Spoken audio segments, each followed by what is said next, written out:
नमस्कार, म एलिसा पौडेल। आज यहाँहरू समक्ष म आफ्नो एउटा कविता लिएर उपस्थित भएकी छु। आशा छ यहाँहरूले मन पराइदिनु हुनेछ।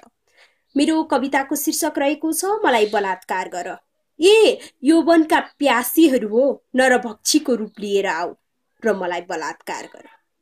ए यौवनका प्यासीहरू हो, नरभक्षीको रूप लिएर आऊ र मलाई बलात्कार गर।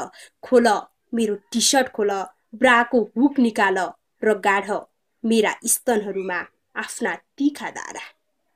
खोल मेरो टी सर्ट, खोल ब्राको हुक निकाल र गाढ मेरा स्तनहरूमा आफ्ना तीखा दारा। खोल मेरो जामा, खोल फ्याँकिदेऊ भित्री वस्त्र र पुरा गर आफ्नो काम बाँच्न। नराख नराख केही बाँकी नराख, टोक्न चिथोर्न सुम्न एक एक अङ्गहरू टोक, एक एक अङ्गहरू चिथोर, एक एक अङ्गहरू चुम।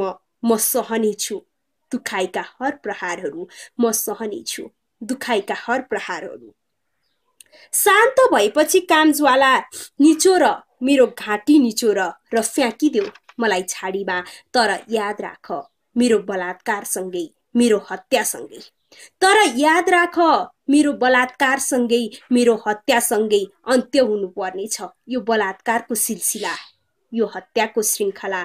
मन्जुर छ भने शर्त आओ यौनका भोका बुवासाहरू, मन्जुर छ भने शर्त आओ यौनका भोका बुवासाहरू हो। मलाई बलात्कार गर, म आफू बलात्कृत भएर म आफू मरेर बचाउन चाहन्छु मेरा दिदी बहिनीहरू, मेरा भाउजू बुहारीहरू, मेरा छोरी नातिनीहरू, मेरा भतिजीहरू, मेरा आमाहरू। म आफू बलात्कृत भएर म आफू मरेर बचाउन चाहन्छु मेरा दिदी बहिनीहरू, मेरा भाउजू बुहारीहरू, मेरा छोरी नातिनीहरू, मेरा भतिजीहरू, मेरा आमाहरू।